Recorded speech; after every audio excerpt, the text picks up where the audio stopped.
ஜெபம் செய்வோம். அநாதி சிநேகத்தால் எங்களை சிநேகித்து இன்றளவும் உமது கண்மணியை போல பாதுகாத்து எங்களை சுகத்தினாலும் பலத்தினாலும் ஆரோக்கியத்தினாலும் எங்களை இடைக்கட்டி எல்லா நன்மைகளையும் எங்களுக்கு பொழிந்தருளும் எங்கள் பரலோகத்தின் பிதாவே, உம்மை நன்றியோடு துதிக்கிறோம், போற்றுகிறோம். தகப்பனே, அப்பா பிதாவே, நாங்கள் நிற்பதும் நிர்மலம் ஆகாதிருப்பதும் உமது சுத்த கிருபையா. அவைகள் தினந்தோறும் புதியவைகளாயிருந்து எங்களை நன்மையினால் நடத்துவதற்காக உமக்கு ஸ்தோத்திரம். இப்பொழுதும் தகப்பனே, அநேக சத்திய வார்த்தைகளை நாங்கள் கேட்டோம். இப்பொழுதும் எங்கள் அன்புக்குரிய சகோதரர் டேவிட் மார்ட்டின் மூலமாய் சொல்லப்படுகிற அந்த சத்திய வார்த்தைகளை ஆசிர்வதியும். கேட்கிற உள்ளங்கள் எல்லாம் அந்த வார்த்தைகள் கிரியை செய்து தன் பலனை கொடுக்க வேண்டுமாய் நாங்கள் ஜெபிக்கிறோம். சகோதரருக்கு நீராமே எல்லா கிருபையும் பாராட்டும்படி மீட்பராகிய இயேசு கிறிஸ்து மூலம் மிகுந்த மனத்தாழ்மையோடு வேண்டிக் கொள்கிறோம், எங்கள் ஜீவனுள்ள நல்ல பிதாவே. பிரியமானவர்களை, இப்பொழுது தேவனுடைய செய்தியை கொடுக்க போகிற சகோதரன் தமிழகமெங்கும் இருக்கிற கிறிஸ்துவின் சபை விலாசங்கள், ஊழியர்களுடைய தொடர்புகள், தொழுகையினுடைய ஒழுங்குமுறை மற்றும் தினந்தோறும் ஒவ்வொரு நாளும் வசனத்தை படிப்பதற்கான காலண்டர், இப்படி பல்வேறு செயல்களை தெய்வீகமாக ஆங்காங்கே உள்ளூர் சபைகள் வளர்ச்சி அடைவதற்கு பயன்பட்டு வருகிறார். அவருடைய பயன்பாடு ஆரோக்கியத்தோடு நீண்ட ஆயுசாக இருக்க வேண்டும் என்று உங்களுடைய தனிப்பட்ட ஜபங்களை ஜபித்துக் கொள்ளுங்கள். கீழ்ப்பாக்கம் YMCA கிறிஸ்துவின் சபையினுடைய போதகர் டேவிட் மார்ட்டினையா முன்பதாக வந்து செய்தி அளிக்கும்படி அன்போடு கேட்டுக்கொள்கிறேன். உங்களை யாவரும் இயேசு கிறிஸ்து நாமத்தால வாழ்த்தி வரவேற்கின்றேன். டைம் வந்து கண்ட்ரோல் பண்ண சொன்னாங்க, நான் பண்ணுவேன்னு எனக்கு தெரியல. ஏன்னா என் தலைப்பை மாமனாரு மாமியாரு மருமகன் மருமகள். மாமியார் விட்டாங்க, பிரச்சனை பண்ற சகோதரி விட்டாங்க, பிரச்சனை பண்ணாத மாமனார் தான் கையில கொடுத்துட்டாங்க. நிச்சயமாகவே ஒரு சிறப்பான தலைப்பை கர்த்தர் நம்ம இடத்துல பேசுவதற்கு நம்மளை யாவரும் அழைத்திருக்கிறார்.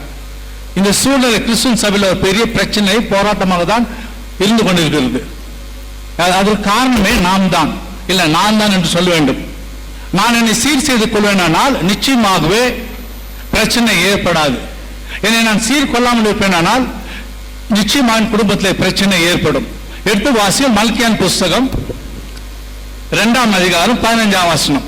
அவர் ஒருவனை அல்லவா படைத்தார், அவர் ஒருவரை படைத்தார், ஆவி அவரிடத்தில் பரிபூர்ணமாய் இருந்ததே, பின்ன ஏன் ஒருவனை படைத்தார்? தேவ பக்தி உள்ள சந்ததியை பெரும்படிதானே. போதும் பிரதர், தேவ சந்ததியானது பெருங்கும்படி. இந்த தேவ சந்ததியில எல்லாருமே இருக்கிறோமே, யார் இல்லைன்றீங்க? இதுல தாய் தகப்பன் பிள்ளைகள் மாமனார் மாமியார் மருமகன் எல்லாமே இருக்கிறோமே. இந்த சந்ததி என்ன நம்ம கர்த்தருடைய சமூகத்துல பெருக வேண்டும். இத மனப்பாடமா எல்லா திருமணத்திலுமே வாசிப்பாங்க. அதோட முடிஞ்சு விட்டு அந்த கதை. அதை பின்பற்றுவதற்கு நாம் யாரும் முயற்சி செய்வதே கிடையாது. என்ன காரணம் என்றால் வேதாந்தத்தை நாம் ஆழமாக பிடித்து படிப்பதே கிடையாது. எடுத்து வாசிங்கள் யோசுவா புஸ்தகம் 24ஆம் அதிகாரம் 15ஆம் வசனம். கர்த்தரை சேவிக்கிறது உங்கள் பார்வைக்கு ஆகாததாய் கண்டால் பின்ன யாரை சேவிப்பீர்கள் என்று இன்று தெரிந்து கொள்ளுங்கள். நதிக்கு அப்புறத்தில் உங்கள் பிதாக்கள் சேவித்த தேவர்களை சேவிப்பீர்களோ, நீங்கள் வாசம் பண்ணுகிற தேசத்துக்கு குடிகளாகிய எமோரியரின் தேவர்களை சேவிப்பீர்களோ, நானும் என் வீட்டாரனோ என்றால் கர்த்தரையே சேவிப்போம் என்றான். என்ன சொல்றாரு யோசுவா? நானும் வீட்டாரம் என்றால் கர்த்தரையே சேவிப்போம்.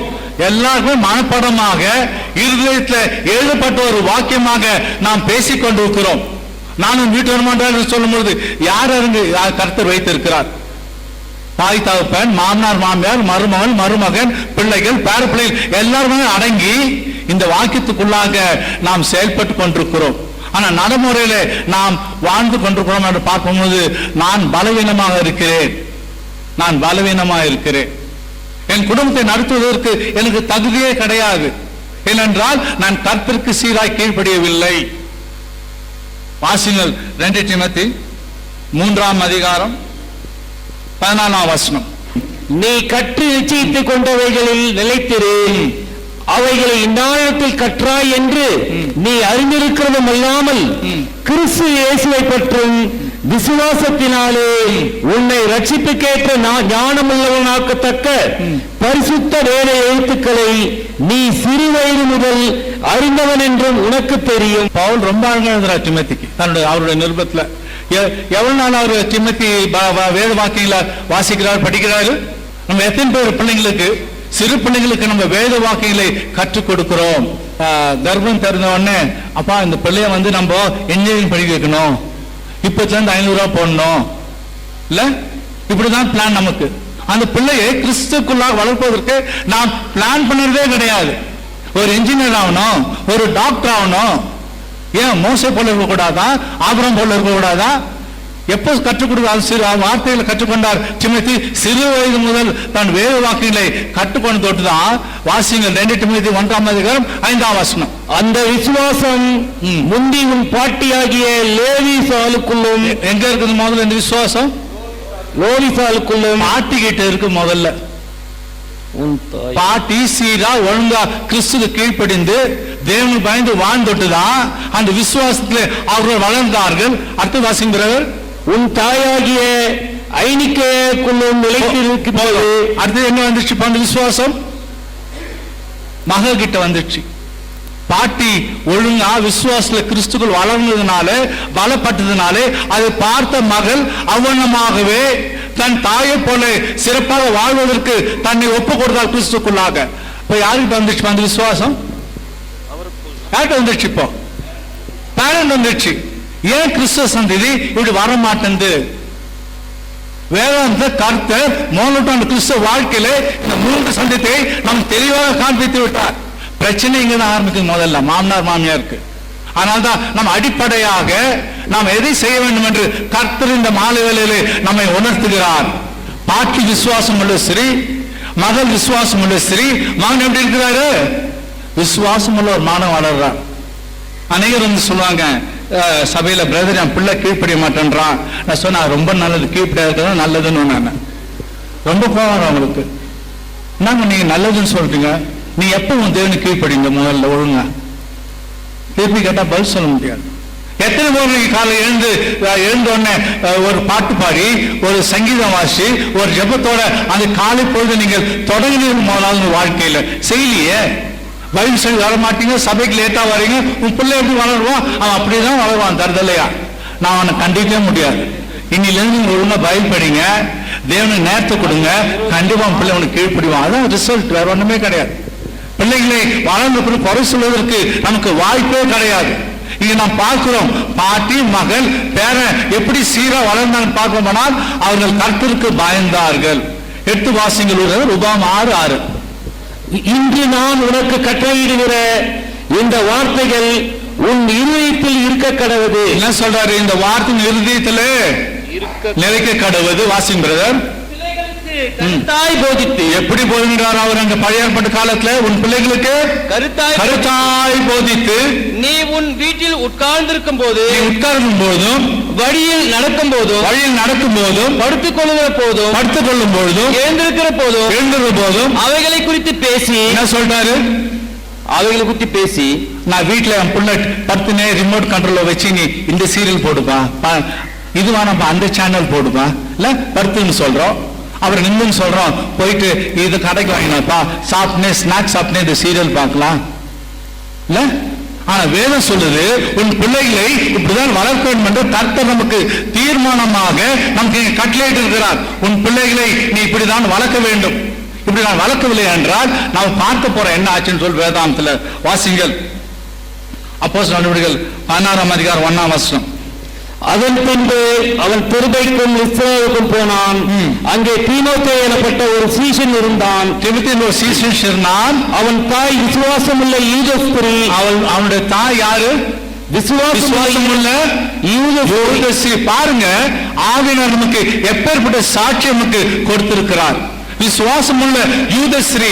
எத்தனை பேர் கிறிஸ்துக்குள்ளாக? கிறிஸ்துவின் சபையில பற்றி மட்டும் தான் பேசுறேன். நான் வெளியால பேசுவதற்கு எனக்கு தகுதி கிடையாது. என் குடும்பத்தை பேசுவதற்கு எனக்கு தகுதி உண்டு. விசுவாசமான யூத ஸ்திரீ. அவன் தகப்பன் யாரு? கிரேக்கன். அவன் தகப்பன் யாரு? கிரேக்கன். என்ன ஒரு வித்தியாசமான குடும்பம் பாருங்க. தாய் விசுவாசமான ஸ்திரீ. தவிடு பத்தி ஆவியம் எழுதவில்லை. அவர் யாரு எழுதுறாரு? கிரேக்கன். இன்டர் காஸ்ட் மேரேஜ் அப்பவே நடந்துச்சு. கிரேக்கன் யூதம் தானே. நம்ம எப்பேற்பட்ட வளர்ப்பை அந்த பிள்ளைக்கு அந்த தாய் கொடுத்தார்.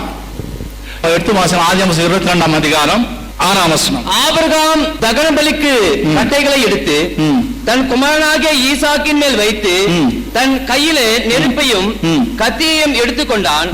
இருவரும் கூடி போனார்கள். இங்க பாருங்க, அந்த காட்சி எல்லாருமே தெரியும். ஆபிரகாம் தன் மகனை பலியிடுவதற்கு ஆயத்தமாக அந்த பலி தன் எல்லாவற்றையும் எடுத்துக்கொண்டு போகிறான். வாசிங்க. அப்போது ஈசாக்கு தன் தகப்பனாகிய ஆபிரகாமை நோக்கி, என் தகப்பனே என்றான். அதற்கு அவன், என் மகனே. இந்த காட்சி நாம் பார்ப்போமானால் ஈசாக்கு ஒரு சந்தேகம். எல்லாமே ஆயத்தமா இருக்கு, தகன பலிக்கு அங்க பலியாடு கிடையாது. அவன் கேட்கிறான், தகப்பனே. அப்போது அவன், இதோ நெருப்பும் கட்டையும் இருக்கிறது, தகன பலிக்கு ஆட்டுக்குட்டி எங்கே என்றான். என்ன கேட்கிறான்? தகன பலிக்கு ஆட்டுக்குட்டி எங்கே? எவ்வளவு சிறப்பாக ஆபிரகாம் தன் பிள்ளையை தேவனை தொழுது கொள்ள காரியத்திலே அவர் வளர்த்திருக்கிறார். நாம் பிள்ளைகளை வளர்க்கிறோமா? நாம் சீராக நம் பிள்ளைகளை ஒழுங்காய் அவருடைய வாலிப பருவத்திலும் அவர் சிறுவனை வளர்ப்போமானால் கண்டிப்பா மாமனார் மாமியார் பிரச்சனை வரவே வராது. உதாரணம் பார்க்கலாம். தேவனுடைய மனுஷர்கள் எப்படி அவர்கள் வாழ்ந்தார்கள் என்று. அடுத்து வாசிங்க. அதற்கு ஆபிரகாம், என் மகனே, தேவன் நமக்கு தகன பலிகளான ஆட்டுக்குட்டியை பார்த்துக் கொள்வார். என்ன சொல்றார் அவரு? யார் பார்த்துக் கொள்வார்? தேவன் பார்த்துக் கொள்வார். அப்புறம் இருவரும் கூடி போய் தேவன் அவனுக்கு சொல்லியிருந்த இடத்திற்கு வந்தார்கள். அங்கே ஆபிரகாம் ஒரு பலிபீடத்தை உண்டாக்கி, என்ன பண்றாரு? ஆபிரகாம் இங்க ஒரு பலிபீடத்தை உண்டாக்கி கட்டைகளை அடுக்கி தன் குமாரனாகிய ஈசாக்கை கட்டி. யார் பார்த்துக் கொள்வார் பலிக்கு ஆட? கர்த்தர். அது உண்மைதான், பொய் சொல்லல. அவர் தன் மகனுக்கு எல்லாத்தையும் ஆயத்தப்படுத்தி அந்த கட்டையில் அடுக்கி யாரை படிக்க வைக்கிறாரு? தன் மகனை அங்கே கட்டி போடுறாரு பலியிடுவதற்கு. நம்ம பிள்ளை யோசிச்சு பாருங்க, படுக்க வச்சா என்ன ஆகும்னு சொல்லிவிட்டு 8 வச்சிருப்பான். என்ன இல்ல படுபாவி என் கொலைசையும் கூப்பிட்டு வந்துட்டு கர்த்தர் பார்த்து வருஷம் அப்பவே போய் சொன்னான் அந்த ஃப்ராடு. என்ன படுக்க வைக்கிறான்னு சொல்லிட்டு மனம் கீழே ஓடி வருவான் அவன் அம்மா கிட்ட. அம்மா நீ மென்டல கட்டின்னு இருக்கிற ஒரு லூசு பையன், என்ன சாவடிக்கு வந்தான், நான் தப்பிச்சேன், நீயே ஓடிங்க இருந்து. ஏன்னா அவங்க ஒரு ஆடு தேவை, உன்னை போட்டுருவான், மரியாதை போயிடுவான்.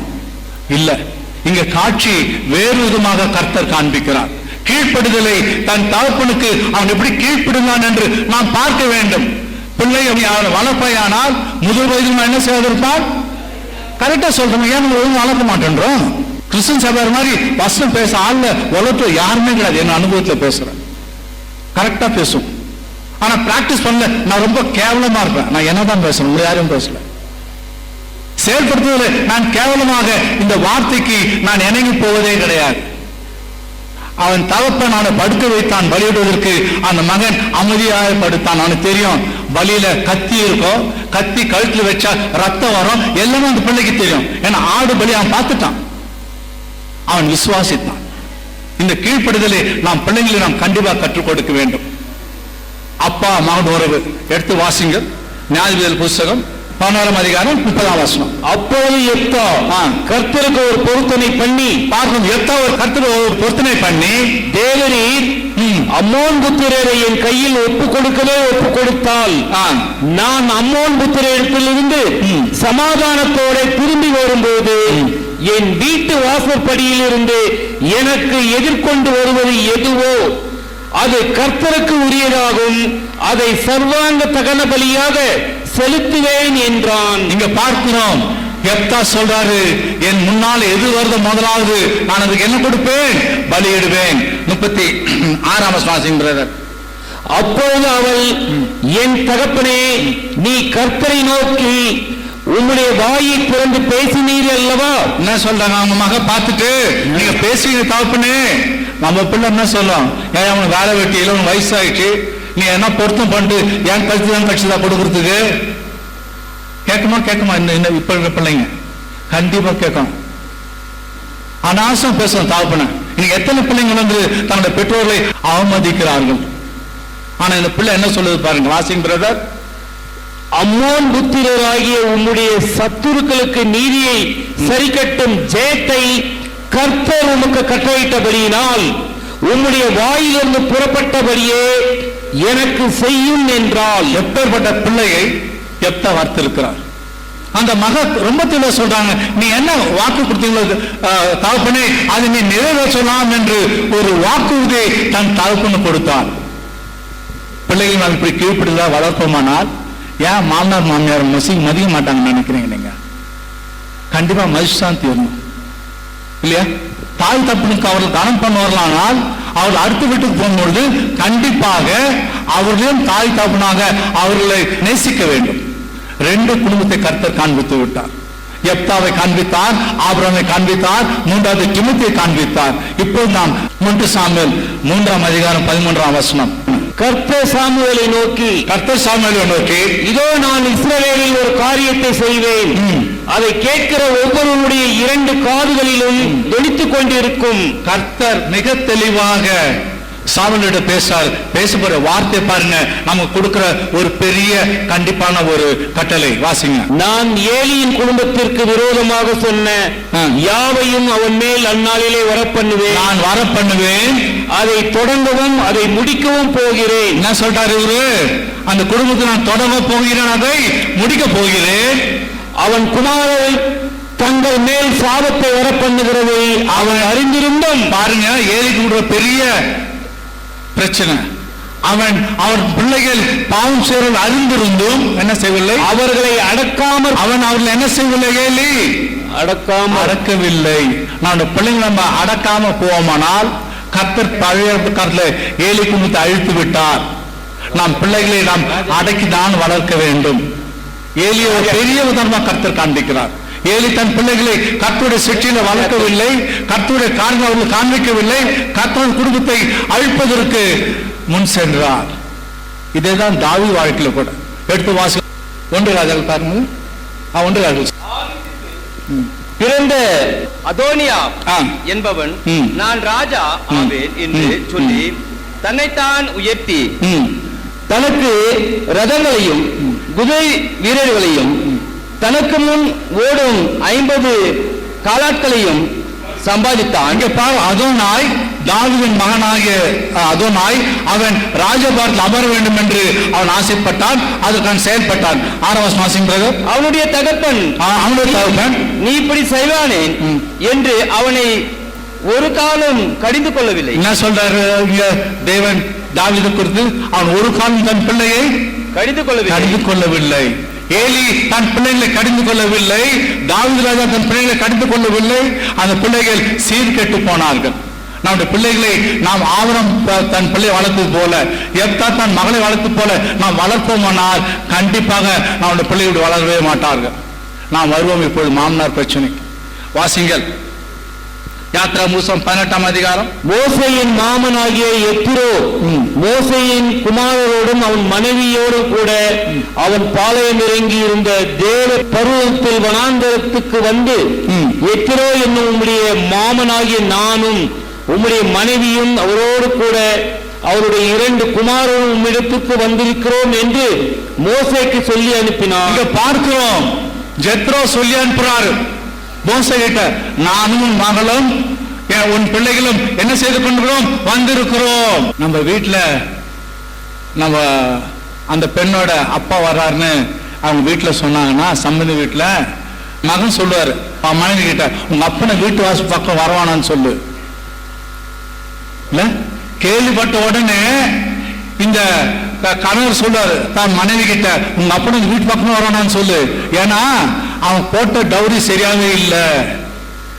3 பிள்ளைங்க பெற்றிருப்பான், இன்னொன்னா டவுரி வேண்டியிருக்குது. இதான் நடந்தது கிறிஸ்துவ சபையில. உங்க அப்பனா இந்த வீட்டு பக்கம் வரணும்னு சொல்லு, வந்தா அப்படியே ரோட்டு மண்ணு மின்னு அப்படியே நம்பிச்சிரு. இங்க பார்க்க போகிறோம் என்ன காட்சி கர்த்தர் காண்பிக்கிறார் நமக்கு. ஜெத்ரோ சொல்லி அனுப்புறாரு. என்ன ஆகுது பாருங்க மோசே. அப்பொழுது மோசே தன் மாமனுக்கு எதிர்கொண்டு போய், எப்படி போனாரு? எதிர்கொண்டு அவருடைய அன்பை காண்பித்தார். அவனை வணங்கி முத்தம் செய்ய என்ன பண்ணாரு? மாமனாரு வணங்கி முத்தம் செய்தான். ஏன் நமக்கு அன்பு கிடையாது கிறிஸ்துவ சபையில? நமக்கு கேவலம் அல்ல இதை படிக்கும் பொழுது? நம்ம எத்தனை பேர் நம்ம மாமனார கனம் பண்றோம்? கிறிஸ்துக்குள்ளாக வருஷம் படிக்கிறோம், சபைக்கு போறோம், இதுதான் உண்மையான சபைன்ற எல்லாம் வேற வச்சிருங்க, அதெல்லாம் தேவையில்லை. முதல்ல ஒரு கிறிஸ்துவ வாழ்வதற்கு என் அன்பை நான் காண்பிக்கிறேன்னா, நீ அப்பனை பார்த்தா நீ கட்டி பிடிப்ப, மாமனார் பார்த்தா எட்டி ஒதிப்ப. எந்த விதத்துல நியாயம் இது? அவரோட தர்ப்பம் தான், வேற யாருமே கிடையாது. எதிர்கொண்டு போய் அனைத்து முத்தம் கொடுத்தான். மோச மேல யாரு தெரியுமா? முதலாவது என் மேல அறவே கடை கிடையாது, இல்ல 8வது ஃபெயில் கிடையாது. ஒரு ஐஏஎஸ் ஆபீசர் மேல அவர் அப்பேற்பட்ட ஒரு படிப்பை படித்தவர். எங்க படிச்சார் அவரு? பார்வோட மகனாக வளர்ந்தார். முதலாவது எகிப்து தேசத்தை பார்வோட மகனாக வளர்ந்தார். அடுத்த ராஜாவாக அமரக்கூடிய தகுதி இருந்தது.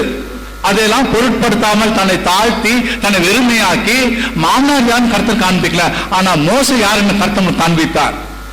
அவர் எப்படி இருந்தாரு? அப்போஸ்தலர் நபியில சகல சாஸ்திரத்திலும் சொல்லுங்க, வசனத்தை கரெக்டா சொல்லுங்க. எல்லாம் கரெக்டா சொல்றாங்க. எப்படி இருந்தார் மோசே? நல்லவன். நான் அப்பேற்பட்ட ஒரு மனுஷன் மாமனாரை பார்த்து எதிர்கொண்டு போனான், முத்தமிட்டான், அழைத்துக் கொண்டான். நம்ம செய்ய மாட்டேன்றோம். மாமனாரை பார்த்தா நம்மளுக்கு கசப்பா இருக்கு. ஏன்னா சொத்து எழுதி கொடுத்தா சந்தோஷமா வாங்கிப்போம். அப்ப கூட அந்த பொண்ணு நிறைய எழுதிட்டார், அதையும் கேட்டுவாங்க. இதெல்லாம் நமக்கு அழகா ஸ்கெட்ச் போட தெரியும். முன்னாடி இவ்வளவுதான் கொடுத்தாரு, அந்த பொண்ணு நிறைய கொடுத்தா அவளை கேட்டு வாங்க. இதுக்கெல்லாம் கடை தெரியுத. ஏன் அன்பு காண்பதற்கு நாம் தயங்கி கொண்டு போறோம் கிறிஸ்துக்குள்ளாக? எப்படி பிரச்சனை வரும்? நாம் பிள்ளைகளை சீராய் தெய்வீக பயத்தில் நாம் வளர்த்திருப்போம்னா நிச்சயமாக அந்த கணத்தை அந்த பிள்ளைகள் தான் மாமனார் கொடுத்துதான் தீர்வார்கள். பிரச்சனை வந்து பெற்றோர்கள் சீரா பிள்ளைகளை வளர்க்காத காரணம் தான், வேற ஒண்ணுமே கிடையாது. சின்னத்தி குடும்பத்தை பார்த்தோம், பாட்டி, தாய், மகன், பேரன். அப்ப அப்பேற்பட்ட குடும்பத்துக்குள்ள நாம் ஏன் போகாமல் வாழ்ந்து கொண்டிருக்கிறோம்? வாசிங்க அடுத்த வாசனம். பின்பு மோசே கர்த்தர் இஸ்ரவேல் நிமித்தம் பார்வோனுக்கும் எகிப்தியருக்கும் செய்த எல்லாவற்றையும் வழியிலே தங்களுக்கு நேரிட்ட எல்லா வருத்தத்தையும் கர்த்தர் தங்களை விடுவித்து ரட்சித்ததையும் தன் மாமனுக்கு விவரித்து சொன்னான். எப்படி சொன்னாரு? தன் மாமனுக்கு விவரித்து முழு கதையும் சொல்லிட்டார். உங்க அப்பா வந்தாலும் வெறும் டிவி போஸ்ட் கதையால இங்க பேசணும்னு சொல்லு. எத்தனை பேர் சொல்லிருக்கீங்க? நான் பேசுவோம் கிறிஸ்டின் சபையில தான். உங்க அப்பா வந்தா எதுவும் பேசக்கூடாது, ஏதாவது கொடுத்தானா அதை வாங்கி உள்ள வச்சா வெளியே அனுப்பிச்சிடு. ஆனா எப்படி பேசினாருங்க மோசே? ஜெத்தோடு எப்படி பேசினாரு? எல்லா காரியத்தையும் விவரித்து பேசினான். தான் மாமனாரை அவன் நேசித்தான். தேவன் செய்த எல்லா நன்மையும் அவன் அவருக்கு தெரிவித்தான். வாசிங்க.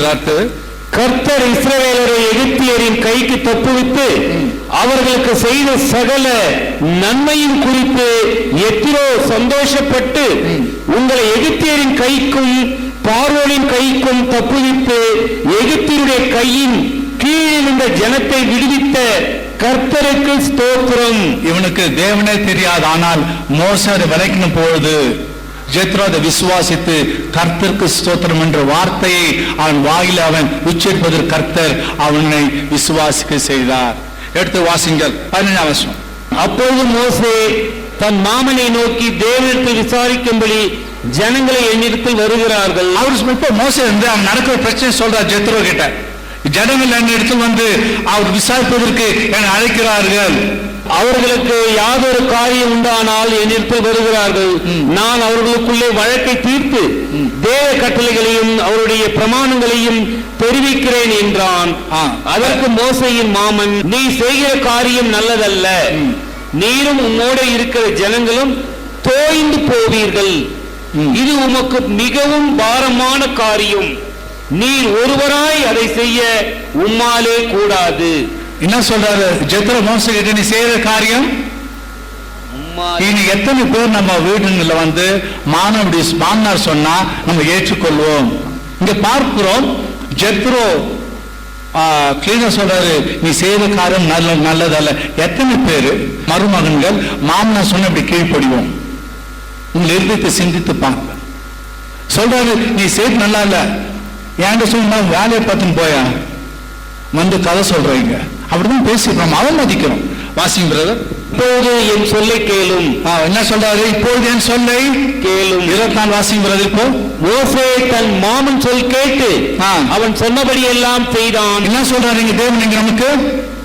மோசே தன் மாமன் சொல் கேட்டு சொல்லை கேட்டு அவன் சொன்னபடி எல்லாம் செய்தான். கிறிஸ்துவில் பிரியமானவர்களே, நாம் இங்க பெற்றோர்களா இருக்கிறோம், பிள்ளைகளா இருக்கிறோம், மாமனார் மாமியாரா இருக்கிறோம், மருமகனா இருக்கும், மருமகளா இருக்கும். இங்க பார்க்கிறோம் காட்சியை. மோசே தன் மாமனார் சொன்ன எல்லாவற்றுக்குமே அவன் செவி கொடுத்தான். நம் இருதயத்தை நாம் மாற்றிக்கொள்ள வேண்டும். கிறிஸ்து அன்பை நாம் காண்பிக்க வேண்டும். குடும்பத்தில் நிறைய பிரச்சனை. இப்போ கிறிஸ்து சபையில ஒரு பிரச்சனை. ஒரு 6 மாசம் முன்னாடி ஒரு ஊழியக்காரு தன் மகனை கட்டி கொடுத்தாரு. கட்டி கொடுத்து உடன் ஊழியருக்கு இது நடந்த சம்பவம். கல்யாணம் முடிஞ்சிச்சு. ஒரு 2 நாள் பொறுத்து போன் பண்றார். பிரதர், என்ன பிரதர் நீங்க சொன்ன இடம் சரியில்லை. நான் என்ன சொன்னேன்? கிறிஸ்டின் சபையோட மாப்பிள்ளை நான் காமிச்சேன், அவ்வளவுதான் எனக்கு தெரியும். காரு கேட்டேன், கார் வாங்கி கொடுத்தேன். இப்ப கார் கவர் இல்லையா? நான் சொன்னேன், நீ தான் தப்பு பண்ணிட்ட. ஒரு பெட்ரோல் கார்டு கையில வாங்கி கொடுத்துருக்கணும். இது ஒரு கேவலமான காரியம். கிறிஸ்டின் சபையில கார் வாங்கி கொடுத்தாரா, கார் கவர் வாங்கி தரல சண்டை போடுறான். கேவலம் நல்லது கேட்கறதுக்கு. கார் வாங்கி கொடுத்தா பெரிய தப்பு என்ன கேட்டீங்கன்னா, முதல்ல அவன் வாழ்ச்சி, அவன் கார் வாங்கினா அவன் கஷ்டம் தெரியும். ஏன்னா காரு சும்மா வந்துடுச்சு இல்ல. எத்தனை பெற்றோர் தன் பிள்ளைகளை படிப்பதற்கு எவ்வளவு கஷ்டப்படுறாங்க, எவ்வளவு கஷ்டப்படுறாங்க. இப்பெல்லாம் அந்த கிறிஸ்தவ எல்லா பிள்ளைகளும் இன்ஜினியர், டாக்டர்ஸ், நர்சஸ், அது குறை யாருமே கிடையாது. சிறப்பாக படிக்க வைக்கிறார்கள் தம்முடைய பெற்றோர்கள். தம்முடைய கஷ்டத்துக்கு தான் படிக்க வைக்கிறாங்க. பிள்ளை கொடுக்கும் போது சீரெல்லாம் கேட்டு வாங்கிக்கிறாங்க. அப்புறம் காருக்கு கவர் கேட்கிறாங்க. உண்மையிலே கிறிஸ்தவ கேவலமான ஒரு காரியம். தயவு செய்து வரதட்சணை வார்த்தை கேட்கவே கேட்காதீங்க. கிறிஸ்தவ சபையில நாம் மேலானவர்கள் ஆபிரகாம் சந்ததியை சொல்றோமே தவிர நாம் அதை பின்படுத்த நமக்கு தங்கியே கிடையாது. தயவு செய்து வரதட்சணை வார்த்தையை நீங்க பயன்படுத்தாதீங்க. அவன் பிள்ளைக்கு என்ன செய்தா அது போதும் சந்தோஷமான. ஒரு டிரைவர், ஒரு இன்ஜினியர் படி வைக்கிறாரு கிறிஸ்தவ சபையில. எவ்வளவு கஷ்டப்பட்டிருப்பாரு ஒரு டிரைவரா இருந்துட்டு ஒரு பிள்ளை இன்ஜினியரிங் படிக்க வைக்கிறதுக்கு. ஏன் அந்த கஷ்டத்தை நம்ம உணர மாட்டேன்றோம்? தாய் தப்பனா இருந்துட்டு நம்ம தானே பிள்ளைங்களை படிக்க வைக்கிறோம். நமக்கு கஷ்டம் தெரியாதா? ஏன் உணர மாட்டேன்றோம்? இன்னைக்கு எத்தனை பேர் நாம் உணர்ந்து கொண்டு இப்படி செயல்பட்டு கொண்டுறோம்? 10 கேட்கிறோம். எத்தனை திருமணம் நின்று விட்டது. இத்தனை சவரம் போடல பிரதர், ஆனா நான் ஆனான் வந்துட்டேன் அந்த வீட்டுல. ஏன் இப்படி ஆசைப்படுறீங்க? பேராசை. இதுக்கு தேவனுக்கு விரோதமான ஒரு காரியம். எடுத்து வாசிங்க ரூத்தின் புஸ்தகம் 1ஆம் அதிகாரம். நகோமி தன் 2 மருமகளையும் நோக்கி, நீங்கள் இருவரும் உங்கள் தாய் வீட்டுக்கு திரும்பி போங்கள். பார்க்கிறோம். இது ஒரு அடுத்த காட்சி. மாமியார் மருமகள் காட்சியை பார்க்கிறோம். மாமனார் மருமகனை பார்த்துட்டோம். மாமியாரு மருமகள் நாம சொல்றாங்க, நீங்க போடுங்க. இந்த அம்மா பெட்லயும் போன முடிவு பண்ணிட்டாங்க. அவனோட கணவன் இருந்துட்டாரு, 2 பிள்ளைகள் இருந்துட்டாங்க, 2 மருமகளும் விதவையாயிட்டாங்க. சொல்றாங்க, தேசத்துக்கு போங்க. நம்ம வீட்டில் அப்படி சொன்னாங்கன்னு வச்சுக்கேன். கல்யாணம் ஆகிட்டு வந்துட்டு மாமியார் மருமகிட்ட நான் எப்போ எல்லாம் பேக் பண்ணி வச்சுட்டேன், இந்த போறேன்னு. ஆமா, நம்ம மருமகள்லாம் ரொம்ப ஷார்ப்பா இருப்பாங்க. அந்த வார்த்தை சொல்லக்கூடிய எல்லாம் பேக் பண்ணிட்டேன் மாமி, நீ சொன்ன போயிடும், அவ்வளவுதான், முடிஞ்சு போச்சு. இல்ல அப்படிதான் இருக்கு நீ கிறிஸ்டின் சாப்பிடல நிலைமை. என்ன சொல்றாங்க, நீங்க போங்க. என்ன சொன்ன மருமக, நீங்கள் இருவரும் உங்கள் தாய் வீட்டுக்கு திரும்பி போங்கள். மரித்து போனவர்களுக்கும் எனக்கும் நீங்கள் தயை செய்தது போல கர்த்தர் உங்களுக்கு தயை செய்வாராக. கர்த்தர் உங்கள் இருவருக்கும் வாய்க்கம் புருஷனுடைய வீட்டிலே நீங்கள் சுகமாய் வாழ்ந்திருக்க செய்வாராக என்று இந்த ஒரு நல்ல சொல்றாங்க. நீங்க திரும்பி போங்க.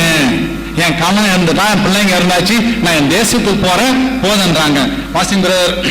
அப்போது அவள், இதோ உன் சகோதரி தன் ஜனங்களிடத்திற்கும் தன் தேவனிடத்திற்கும் திரும்பி போய்விட்டாலே. இங்க பார்க்கிறோம், ரூத் சொல்றாங்க, நவமியை பார்த்துட்டு உன் சகோதரி போய்விட்டாலே. வாசிங்கிறர். நீயும் உன் சகோதரியின் பிறகு திரும்பி போ என்றால். இங்க பார்க்கிறோம், ரூத் பார்த்து சொல்றான், நீயும் போயிடுமா, ஒரு பிள்ளை போயிட்டால, நான் தனியா போயிடுறேன் என் தேசத்துக்கு, நீ போடுறான். இப்போ ரூத்துடைய வார்த்தை பாருங்க. அதற்கு ரூத் நான் உண்மை பின்பற்றாமல் உண்மை விட்டு திரும்பி போவதை குறித்து என்னோட பேச வேண்டாம். என்ன சொல்றாங்க, என்னன்னா இதை குறித்து என்னோட பேசாத. ரூத்து எவ்வளவு தன்மையா அன்பா சொல்றாங்க. நாம பார்த்து இதை குறித்து பேசாதீங்கம்மா, இது போதும், நம்ம பிள்ளைங்க வாய் மூடு, மாமியார் வேலையை பாரு, நான் சும்மா வந்தேன் 50,000 கேட்டு வாங்க பிள்ளைக்கு, நீ வேலை செய், காப்பி போடு. ஆமா, வேலைக்கு வாங்கிட்டா நீங்க பதில் சொல்லுவாங்க தெரியணும். வேலைக்கு வாங்கினா பிரச்சனையும் கிடையாது. நல்லா புரிஞ்சுங்க. எந்த பொருளும் வேலைக்கு வாங்கிட்டா இது எந்த நான் எப்படின்னா போட்டு உடைப்பேன், நான் தான் வேலைக்கு வாங்கினேன். பிள்ளைங்களை விலைக்கு வாங்கிட்டேன்னா ரொம்ப கஷ்டப்படுவீங்க, தப்பா எடுத்துக்காங்க. கிறிஸ்துக்குள் இங்க அமர்ந்திருக்காரு வேணுகோலையா, பிராந்திய ஏக சபையோட விசுவாசி. அவர் போய் பொண்ணு பார்க்க பொண்ணு சொன்னார். அவங்க ஹிந்து பேக்ரவுண்ட், அந்த பிள்ளை மட்டும்தான் கிறிஸ்துக்குள்ளா கீழ்ப்படிந்த பிள்ளை.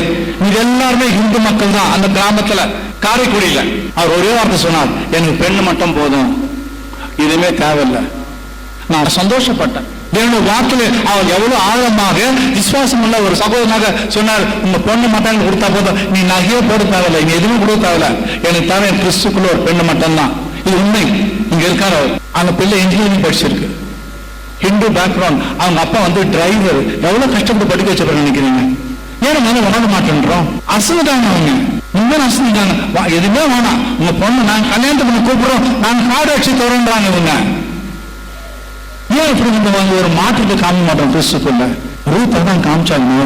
வாசிங் பிரதர், என்னோட பேச வேண்டாம், என்னோட பேச வேண்டாம். நீ போகும் இடத்திற்கு நானும் வருவேன். நீ போகட்டுக்கன்னா நானும் வருவேன். நீ செத்தா நானும் சாவேன். நீ தங்கும் இடத்திலே நானும் தங்குவேன். நீ தங்கும் இடத்தில் நானும்.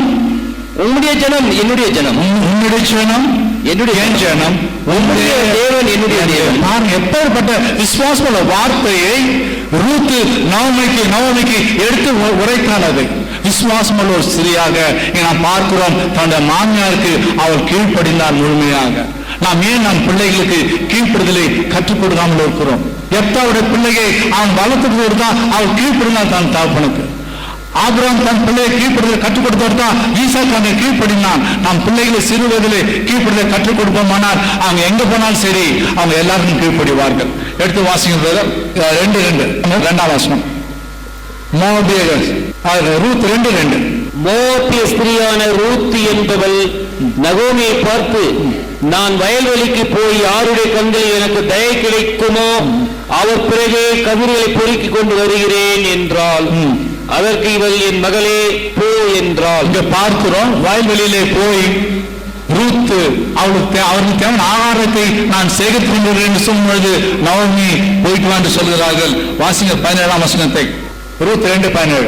அப்படியே அவள் சாயங்காலம் மட்டும் வயலிலே கதிர் பொறுக்கினாள். பாருங்க, காலை முதல் சாயங்காலம் வரைக்கும் அவள் அங்கே என்ன பண்ணினால் கதிரை பொறுக்கினாளா?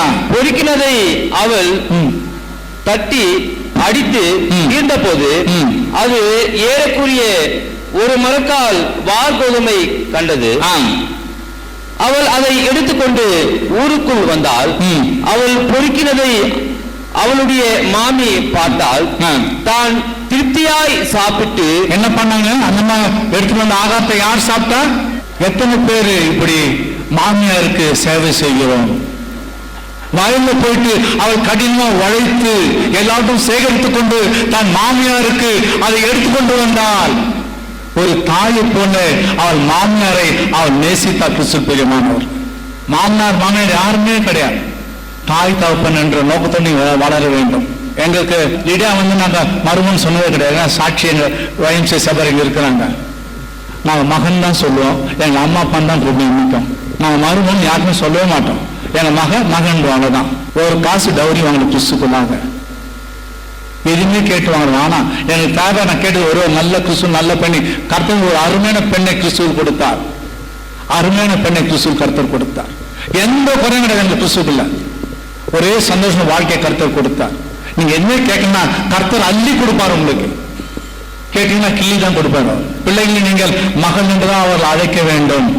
எங்க சபைக்கு வந்த புஷ்கரோட வேணும் கூட மகளை கூட அவங்கள அம்மா அப்பா தான் கூப்பிடுங்க. அந்த பிள்ளை நான் சொல்ல, உங்க மாமனா மகன் அம்மா அப்பா தான் கூப்பிடணும். அந்த உறவை நீங்கள் ஏற்படுத்திக் கொள்ள வேண்டும். அந்த வார்த்தை உச்சரிக்கும் போது என் தகப்பன் என்ற வார்த்தை மகளுக்கு அந்த மனதில் பதிய வேண்டும். முதலாவது மாமியாரை அவர்கள் தாய் தப்புன்னு இல்லை அம்மா பண்ண அழைக்க வேண்டும். இது ஒரு சிறப்பான ஒரு காரியம். பார்க்கிறோம், தன் மாமியாருக்கு அவர் ஆகாரம் கொண்டு வந்தால். வாசிங்கிறவர் 18-19 அப்படி 2:18-19. அவளை எடுத்துக்கொண்டு ஊருக்குள் வந்தால் அவள் பொறுக்கினதை அவளுடைய மாமி பார்த்தால் தான் திருப்தியாய் சாப்பிட்டு மீதியாக வைத்ததையும் எடுத்து அவளுக்கு கொடுத்தால் திருப்தியாய் சாப்பிட்டு எத்தனை பேர் மருமகளா இருந்து மாமியாருக்கு சமைச்சு கொடுக்குறீங்க? சாப்பிட்டு மிச்சம் தான் மாமியார் வைக்கிறீங்க. அது கூட இருக்கிறது கிடையாது. அது அந்த கேள்வி வந்து போட்டுக்கிட்டோம். அது கை கால் இல்லை. இதெல்லாம் கிறிஸ்துவோட பேசுற வார்த்தைகள் நான் கேள்விப்பட்டிருக்கேன் காதல். அதனால தான் தைரியமா பேசுறேன். கடன் அது இல்லைன்னா வேற வேலை இல்லை. நல்லா தின்னுது இந்த வயசுல கூட திண்டு போட்டோம்னா என்ன கஷ்டம். சரி வாசிங்க 4ஆம் அதிகாரம் 14ஆம் வசனம். சுதந்திரவாளி அட்டு போகாதபடிக்கு என்று உனக்கு தயை செய்த கர்த்தருக்கு ஸ்தோத்திரம். அவன் பேர் இஸ்ரவேலிலே பிரபலமாக கடவுது. அவன் உன் ஆத்மாவுக்கு ஆறுதல் செய்கிறவனும் உன் முதிர் வயதிலே உன்னை ஆதரிக்கிறவனுமாய் இருக்க கடவன். முதிர் வயதிலே என்ன செய்யணும்? அவன் மாமனார் மாமியாரை ஆதரிக்க வேண்டும். வேத வாக்கியம் தெளிவாக எழுதிருக்கார் ஆவியானவரைங்க. ரூத் எப்படி எழுதுறா பாருங்க ஆவியானவர். நகோமி வாசிங்கிறத நகோமி அந்த பிள்ளையை எடுத்து வயதிலே உன்னை ஆதரிக்கிறவனுமாய் இருக்க கடவன். உன்னை சிநேகித்து 7 குமாரரை பார்க்கிலும் உனக்கு அருமையாய் இருக்கிற உன் மருமகள். உன் அருமையா இருக்கிற உன் மருமகள் எப்படி எழுதுற ஆவியானவர்? அருமையான மருமகள் வாசிங்கிறவர் என்றார்கள். நகோமி அந்த பிள்ளையை எடுத்து தன் மடியிலே வைத்து அதை வளர்க்கிற தாயாரால். போதும் பிரதர். நகோமி அந்த பிள்ளையை வளர்த்தார். இன்னைக்கு எத்தனை பேர் பாட்டிமார் பேர பிள்ளைங்களை நேசிக்கிறீங்க? எத்தனை பேர் தன் பேர பிள்ளைங்களுக்கு நேரத்தை கொடுக்குறீங்க? சில பிள்ளைங்க சொல்லுவாங்க, பிள்ளை பெற்றோன்னு உங்க அம்மா விட்டு போயிடுங்க, நல்லா பெற்றுட்டு 2 வருஷம் கொடுத்துருவாங்க. எனக்கு இந்த தொல்லையெல்லாம் வேணாம். இருக்காங்க கிறிஸ்டின் சபையில பிள்ளை பிறந்துரும், உங்க அம்மா வீட்டுக்கு எடுத்து போயிட்டு 2 வருஷம் போட்டு பிறந்துட்டோம். என் காதால கேட்டிருக்கேன், வருத்தமாயிடுச்சு. ஒரு பிள்ளை வளர்க்கறதுல எவ்வளவு சந்தோஷம் தெரியுமா? பேர பிள்ளைங்கள வளர்க்கணும்னு போய் கேட்டு பாருங்க, அன்பா வளர்க்கணும்னு கேட்டு பாருங்க. பிள்ளைங்க வளர்க்க ரொம்ப ஒரு சந்தோஷமான காரியம். பார்த்தோம் கிறிஸ்து பிரியமானவர்களே, நகோமியை பார்த்தோம், ரூத்தை பார்த்தோம், மோசேயை பார்த்தோம், ஜெத்ரோவை பார்த்தோம். அதை காட்டிலும் ஆபிரகாம் தன் பிள்ளையை கண்டிப்பில் வளர்த்தார், கீழ்ப்படியில் வளர்த்தார். எப்தா தன் மகளை கீழ்ப்படியில் வளர்த்தார். திமோத்தி தன்னுடைய தாயையும் தன் பாட்டியும் பார்த்து விசுவாசம் வளர்ந்தான். இப்படிதான் வளர்ற பிள்ளைகளாக இருந்த அவர்கள் தம்முடைய குடும்பங்களை சிறப்பாக வளர்த்திருப்பார்கள். நாம் கூட பிள்ளைகளை சிறப்பாக வளர்ப்பதற்கு நாம் பிரயாசப்படுவோம். எடுத்த வாசம் கடைசியாக 2 அதிகாரம் 13. யூதா கோத்திரத்தார் அனைவரும் என்ன சொல்ல நீங்க ஆவியானவர்? யூதா கோத்திரத்தார் அனைவரும் ஒரு குறிப்பிட்ட மக்கள் அப்படியே காண்பிக்கிறார். அந்த கோத்திரத்தை காண்பிக்கிறார் கர்த்தர். எப்படி காண்பிக்கிறார் பாருங்க. யூதா கோத்திரத்தார் அனைவரும் அவர்கள் குழந்தைகளும் அவர்கள் பெண் சாதிகளும் அவர்கள் குமாரோடும் கூட கர்த்தருக்கு முன்பாக நின்றார்கள். எப்படி நின்றார்கள்? கர்த்தருக்கு முன்பாக அவர்கள் நின்றார்கள். அந்த கூட்டத்தில் கண்டிப்பா மாமனார் மாமியார் மருமக எல்லாம் இருந்திருப்பாங்க. கர்த்தர் இந்த கோத்திரத்தை குறித்து சாட்சி கொடுக்கிறார். அவர்கள் கர்த்தருக்கு முன்பாக நின்றார் என்று சொல்லும் பொழுது நாம் குடும்பங்களே இருப்பதற்கு அச்சப்பட வேண்டும். கிறிஸ்துக்குள் நாம் பலப்பட வேண்டும். திமோத்தியை போல நாம் அந்த விசுவாச பிள்ளைகளை வளர்க்க வேண்டும்.